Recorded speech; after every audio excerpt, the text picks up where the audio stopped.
오늘 말씀은 인생의 여정 가운데 위험들이 있습니다. 어려움이 있습니다. 그 어려움 가운데 말씀을 지키는 그 열망을 결단에 담고 있습니다. 그래서 이 말씀을 의존하며 살 때에 우리에게 주시는 은혜들이 있는데 그 은혜들을 우리 말씀을 통해 함께 살펴보고자 합니다. 이 말씀을 의존하며 사는 그 삶 가운데 우리에게 주시는 은혜는요, 그 말씀이 우리의 삶을 보호한다는 것입니다. 105절 말씀을 보면은 주의 말씀은 내 발의 등이요 내 길의 빛이니이다 라고 이야기하고 있습니다.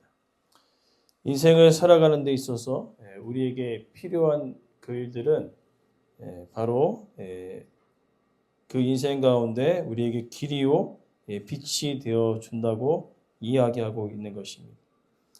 세상 가운데 우리가 살아보면 거칠고 사납고 어려운 일들을 우리가 만나기도 합니다. 근데 오늘 본문의 이야기는 등과 빛이 되어진다는 것은 인도하신다는 그 의미보다는 보호하신다는 그 의미를 더욱더 강조하고 있습니다. 왜냐하면은 우리가 밤 가운데, 특별히 오늘 밤 가운데 올 때에 이 빛이 있는 것은 인도의 개념도 있겠지만은 그 어두운 곳에 다른 위협으로부터 보호한다는 그 의미를 가질 때가 있다는 것이지. 그러기 때문에 하나님의 말씀은 우리가 삶 가운데 살아갈 때에 여러 가지 도움과 보호하심의 은혜가 있음을 말씀을 통해 이야기하고 있는 것입니다.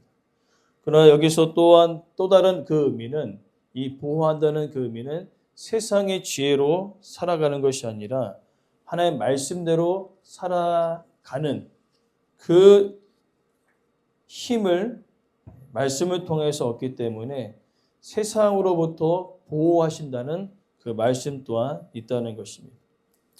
그리고 그렇게 살아갈 수 있는 그 결심들을 말씀을 통해서 얻을 수 있는데 106절부터 108절의 말씀이 그와 같다는 것입니다. 맹세하고 굳게 지킬 수 있도록 또 107절에는 고난이 매우 심하지만 말씀대로 살아갈 수 있는 은혜를 허락하여 주신다는 것이죠.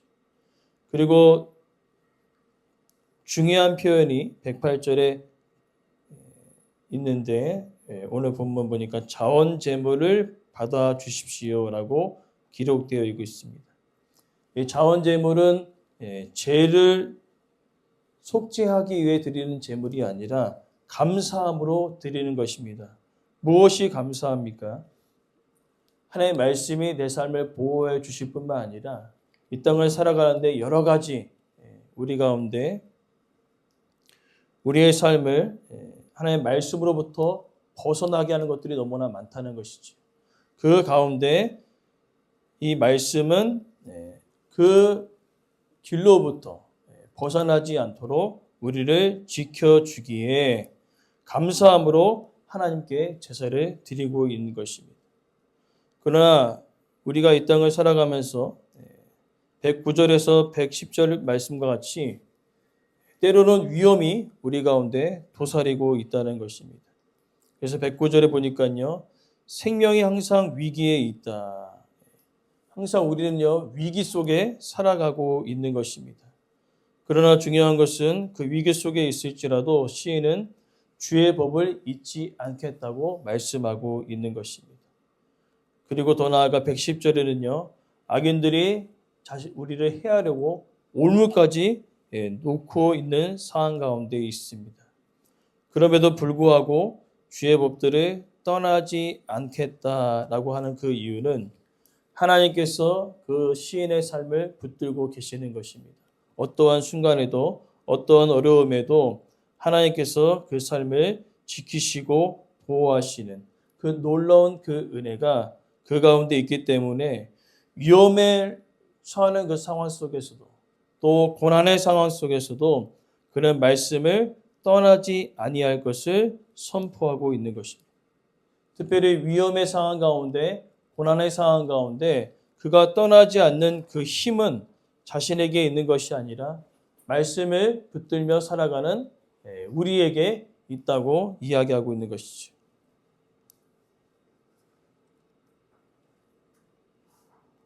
그래서 이제 오늘 마지막 결론의 내용은 그 말씀들을 우리가 살아갈 때, 말씀대로 우리가 그 말씀을 붙들고 살아갈 때에 그 말씀은 우리의 인생 가운데 즐거움이 된다고 이야기하고 있는 것입니다. 111절부터 112절의 말씀은 그 말씀대로 살아갈 때에 우리 가운데 즐거움이 있을 것을 이야기하고 있는 것이지. 특별히 오늘 우리가 말씀을 붙들고 살아갈 때에 어렵고 힘든 일들이 우리 가운데 있겠으나 그 말씀이 우리에게 즐거움이 되어지는 그 이유는 하나님께서 우리의 삶을 붙드시고 인도하여 주시겠다고 이야기하고 있는 것입니다. 특별히 여기 기업을 우리 가운데 허락하여 주셨다는데 이 기업은 우리가 마지막 이 땅 가운데서 생을 마감하고 천국의 기업을 우리 가운데 허락하여 주심을 이야기하고 있는 것입니다. 무엇입니까? 천국의 기업을 얻는 그 마지막 여정까지 하나님의 우리의 삶을 지키시고 보호하시고 인도하시겠다고 말씀하고 계시는 것입니다. 어디서부터요? 고난으로부터 위험으로부터 끝까지 우리의 삶을 지키시고 보호하신다 이야기하고 있는 것입니다. 그래서 시인은요 이렇게 고백하는 것이죠. 내가 세상을 의존하여 사는 인생이 아니라 하나님의 말씀을 의존하며 살아가겠다라고 고백하고 있는 것입니다. 그러면 통하여서 오늘 말씀을 통하여 이제 우리가 기억해야 될 것은 우리 가운데 위험 속에 놓일 때가 있고요. 위기 속에 놓일 때가 있습니다. 그때마다 많은 사람들은요. 세상을 의존합니다. 사람을 의존합니다. 사람을 바라봅니다. 세상의 것을 어떻게든 붙잡아서 그 위기를 모면하고자 합니다. 그러나 순간 위기는 모면할 수 있으나 또 다른 어려움, 더 큰 어려움이 올 때, 더 큰 위기와 고난이 올 때 그것을 헤쳐나갈 힘이 없다는 것이지. 그래서 오늘 시에는요. 그 세상과 세상의 방법과 사람을 의존하는 것이 아니라 하나님의 말씀을 의존하며 살아가겠습니다. 하고 결단하며 말씀을 마무리하고 있는 것이죠. 오늘 우리 말씀을 통하여서 우리가 기억해야 될 것입니다. 위기와 고난과 또 여러 가지 어려움 속에 우리가 끝까지 붙들어야 될 것은 하나님의 말씀임을 우리는 기억하며 살아가야 될 줄 믿습니다. 말씀을 의존하고 말씀을 의지하며 살아가는 그 인생 가운데 하나님께서 천국의 기업을 얻을 그 순간까지 늘 우리를 보호하시고 인도하시고 지켜주실 줄 믿습니다.